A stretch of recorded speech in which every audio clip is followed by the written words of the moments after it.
ನಮಸ್ಕಾರ ಸ್ನೇಹಿತರೆ. ನಿಮ್ಗೆಲ್ಲ ಗೊತ್ತು, ಮೂಡ ಹಗರಣದಲ್ಲಿ ಸಿದ್ದರಾಮಯ್ಯನವರು ಇನ್ನಿಲ್ಲದಂತೆ ಸಿಲುಕಿ ಹಾಕಿಕೊಂಡಿದ್ದಾರೆ. ಇವತ್ತಲ್ಲ ನಾಳೆ ರಾಜೀನಾಮೆ ಫಿಕ್ಸ್. ಆದ್ರೆ ಯಾವತ್ತು ಕೊಡಬಹುದು?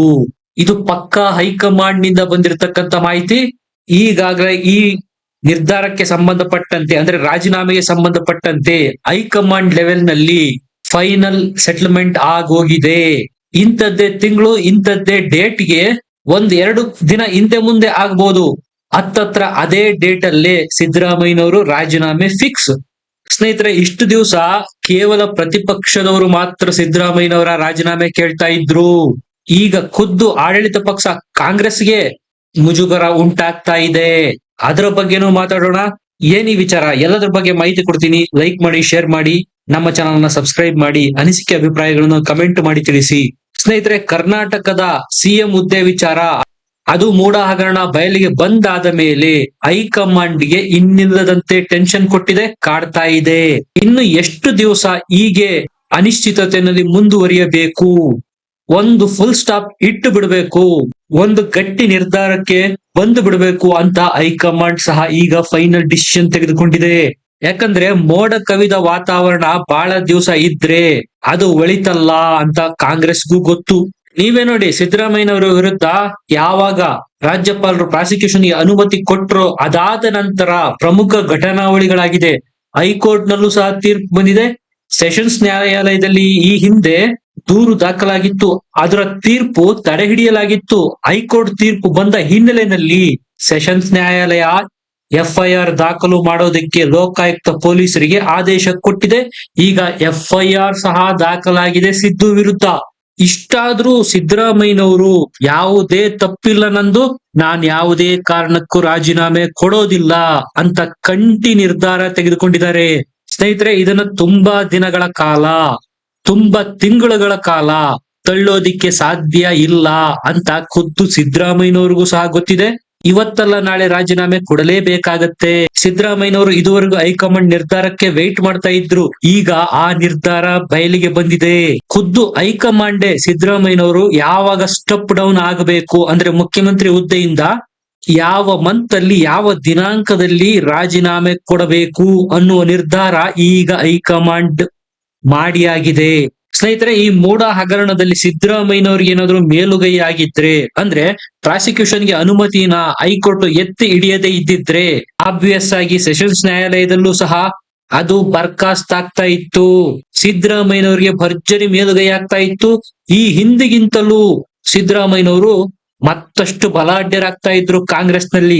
ಆದರೆ ಅದೃಷ್ಟ ಅವರಿಗೆ ಕೈ ಕೊಟ್ಟಿದೆ, ತೀರ್ಪು ವ್ಯತಿರಿಕ್ತವಾಗಿ ಬಂದಿದೆ. ಅಂದ್ರೆ ನಾನು ಹೇಳ್ತಾ ಇರೋದು ಆ ಅನಿವಾರ್ಯತೆ ಬಗ್ಗೆ, ರಾಜೀನಾಮೆ ಕೊಡಲೇಬೇಕು ಅನ್ನುವ ಅನಿವಾರ್ಯತೆ ಸೃಷ್ಟಿಯಾಗಿರುವುದರ ಬಗ್ಗೆ. ಇಷ್ಟು ದಿವಸ ಅಂತ ಸಂದರ್ಭ ಬಂದಿಲ್ಲ.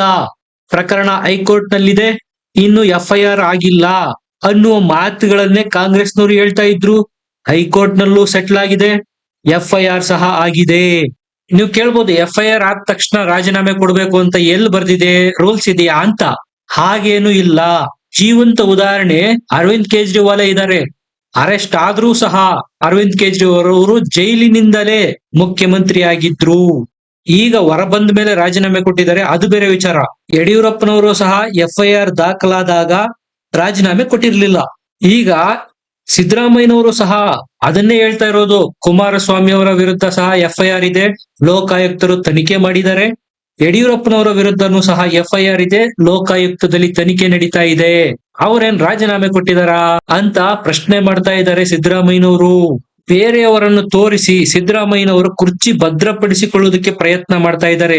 ಆದರೆ ರಾಷ್ಟ್ರೀಯ ಪಕ್ಷ ಆಗಿರ್ತಕ್ಕಂತ ಕಾಂಗ್ರೆಸ್ ನಲ್ಲಿ ಇದು ಎಲ್ಲಿಯವರೆಗೂ ಸಾಧ್ಯ? ಆ ಎಲ್ಲಿಯವರೆಗೂ ಅನ್ನುವ ಪ್ರಶ್ನೆಗೆ ಈಗ ಹೈಕಮಾಂಡ್ ನಿಂದನೇ ಉತ್ತರ ಸಿಕ್ಕಿದೆ. ಈಗ ಹೈಕಮಾಂಡ್ ಸ್ಪಷ್ಟವಾಗಿ ಹೇಳಿದೆ, ಸಿದ್ದರಾಮಯ್ಯನವರೇ, ನೀವು ರಾಜೀನಾಮೆಗೆ ರೆಡಿ ಆಗ್ಬೇಕು. ಯಾವಾಗ ಅಂದ್ರೆ ಒಂದು ಪಕ್ಷ ನೀವು ತಪ್ಪಿತಸ್ಥರು ಅಂತ ಬಂದಾಗ. ಈಗ ನೋಡಿ, ಸಿದ್ದರಾಮಯ್ಯನವರ ವಿರುದ್ಧ ಎಫ್ಐಆರ್ ಆಗಿದೆ, ಲೋಕಾಯುಕ್ತದಲ್ಲಿ ವಿಚಾರಣೆ ಆರಂಭ ಆಗತ್ತೆ. ಸಿದ್ದರಾಮಯ್ಯನವರನ್ನ ಅಗತ್ಯ ಬಿದ್ರೆ ವಶಕ್ಕೆ ತೆಗೆದುಕೊಂಡು ಸಹ ವಿಚಾರಣೆ ಮಾಡಬಹುದು. ಒಂದು ವೇಳೆ ವಶಕ್ಕೆ ತೆಗೆದುಕೊಂಡ್ರು ಅಂದ್ರೆ ಆಗ ಇನ್ನಿಲ್ಲದ ಮುಜುಗರ ಬರೀ ಸಿದ್ದರಾಮಯ್ಯನವ್ರಿಗೆ ಅಷ್ಟೇ ಅಲ್ಲ, ಕಾಂಗ್ರೆಸ್ ಪಕ್ಷಕ್ಕೆ ಆಗೋದ್ರಲ್ಲಿ ಯಾವುದೇ ಅನುಮಾನಗಳು ಇಲ್ಲ. ಇಲ್ಲಿ ವಶಕ್ಕೆ ತೆಗೆದುಕೊಳ್ತಕ್ಕಂತ ಸಾಧ್ಯತೆಗಳು ತುಂಬಾ ಕಡಿಮೆ ಇವೆ. ಯಾಕೆಂದ್ರೆ ಲೋಕಾಯುಕ್ತ ತನಿಖೆ ಮಾಡ್ತಾ ಇರೋದು, ಅದು ಬರೋದು ಸಿದ್ದರಾಮಯ್ಯನವರ ಅಂಡರ್ ಅಲ್ಲೆಯ.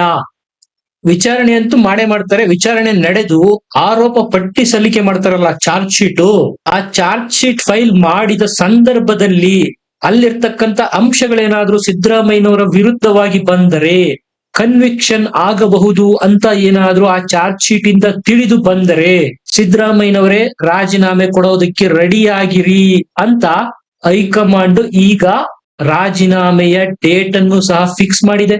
ಹಾಗಾದ್ರೆ ಯಾವ್ದಾಗಬಹುದು ರಾಜೀನಾಮೆ ಡೇಟು ಅಂದ್ರೆ 25-26ನೇ ತಾರೀಕು ಸೆಪ್ಟೆಂಬರ್ ಸಿದ್ದರಾಮಯ್ಯನವರ ವಿರುದ್ಧ FIR ದಾಖಲಾಗಿದೆ. ಅಲ್ಲಿಂದ 2 ತಿಂಗಳು ಒಳಗೆ ಏನಾದ್ರೂ ತನಿಖೆ ಮುಗಿದ್ರೆ, ಅಥವಾ IPC ಸೆಕ್ಷನ್ ಪ್ರಕಾರನೇ ತನಿಖೆಯಾಗಿ 3 ತಿಂಗಳು ತನಿಖೆ ನಡೆದ್ರೆ, ಸೆಷನ್ಸ್ ನ್ಯಾಯಾಲಯ 3 ತಿಂಗಳು ಒಳಗೆ ತನಿಖೆ ಮಾಡಿ ಚಾರ್ಜ್ ಶೀಟ್ ಸಲ್ಲಿಕೆ ಮಾಡಿ ಅಂತ ಆದೇಶ ಕೊಟ್ಟಿದೆ. ಸೆಷನ್ಸ್ ನ್ಯಾಯಾಲಯದ್ದೇ ದಿನಾಂಕ ತೆಗೆದುಕೊಳ್ಳೋದಾದರೆ ಸೆಪ್ಟೆಂಬರ್ 26ರಿಂದ ಡಿಸೆಂಬರ್ 26 ಅಥವಾ ಅದರ ಒಳಗೆ ಡೆಡ್ ಲೈನ್ 3 ತಿಂಗಳು ಕೊಟ್ಟಿದ್ದಾರೆ. ಚಾರ್ಜ್ ಶೀಟ್ 3 ತಿಂಗಳಿಗೆ ಸಲ್ಲಿಸಬೇಕು ಅಂತ ಏನು ಇಲ್ಲ, 3 ತಿಂಗಳು ಒಳಗೂ ಸಲ್ಲಿಸಬಹುದು. ಮ್ಯಾಕ್ಸ್ ಟು ಮ್ಯಾಕ್ಸ್ ಹೇಳ್ತಾ ಇರೋದು ಡಿಸೆಂಬರ್ 26. ಆ ಡೇಟ್ ಒಳಗೇನೆ ಸಿದ್ದರಾಮಯ್ಯನವರು ಒಂದು ವೇಳೆ ಕನ್ವಿಕ್ಷನ್ ಆಗಬಹುದು ಅನ್ನುವಂತ ಸನ್ನಿವೇಶ ಸೃಷ್ಟಿಯಾದರೆ, ಚಾರ್ಜ್ ಶೀಟ್ ಅಲ್ಲಿ ಸಿದ್ದರಾಮಯ್ಯನವರಿಗೆ ಎಗೇನ್ಸ್ಟ್ ಏನಾದ್ರೂ ಅಂಶಗಳು ಬಂದ್ರೆ, ರಾಜೀನಾಮೆ ಡಿಸೆಂಬರ್ 26ರ ಒಳಗೆ ಆಗೋದು ಪಕ್ಕಾ. ಇಲ್ಲಿಯವರೆಗೂ ಸಿದ್ದರಾಮಯ್ಯನವರನ್ನ ಟಚ್ ಮಾಡೋದಕ್ಕೂ ಹೋಗಿಲ್ಲ ಹೈಕಮಾಂಡ್. ಪ್ರಾಸಿಕ್ಯೂಷನ್ಗೆ ಅನುಮತಿ ಕೊಟ್ರು, ಆಗ್ಲೂ ಹೈಕಮಾಂಡ್ ಐ ವಿಲ್ ಸಪೋರ್ಟ್ ಅಂತೂ. ಹೈಕೋರ್ಟ್ ನಲ್ಲಿ ಸಿದ್ದರಾಮಯ್ಯನವರಿಗೆ ಹಿನ್ನಡೆ ಆಯ್ತು, ಆಗ್ಲೂ high command I will support you ಅಂತೂ. ಈಗ FIR ಸಹ ದಾಖಲಾಗಿದೆ, ಈಗ್ಲೂ ಹೈಕಮಾಂಡ್ ಹೇಳ್ತಾ ಇದೆ ನಮ್ಮ ಬೆಂಬಲ ನಿಮ್ಮ ಬೆನ್ನಿಗಿದೆ ಅಂತ. ಆದ್ರೆ ಇಲ್ಲಿ ಟ್ವಿಸ್ಟ್ ಇಟ್ಟಿದೆ ಹೈಕಮಾಂಡ್.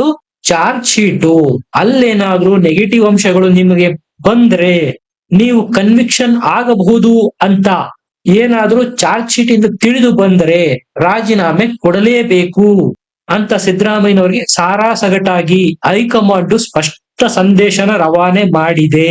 ನಿಮ್ಗೆ ಆ ಚಾರ್ಜ್ ಶೀಟ್ ನೋಡಿದ್ರೆ ಗೊತ್ತಾಗ್ಬಿಡುತ್ತೆ ಸಿದ್ದರಾಮಯ್ಯನವರ ಪಾತ್ರ ಇದೆಯೋ ಇಲ್ವೋ, ಅದರಲ್ಲಿ ಆರೋಪಿ ಆಗಬಹುದು ಅಥವಾ ಬಚಾವ್ ಆಗಬಹುದು.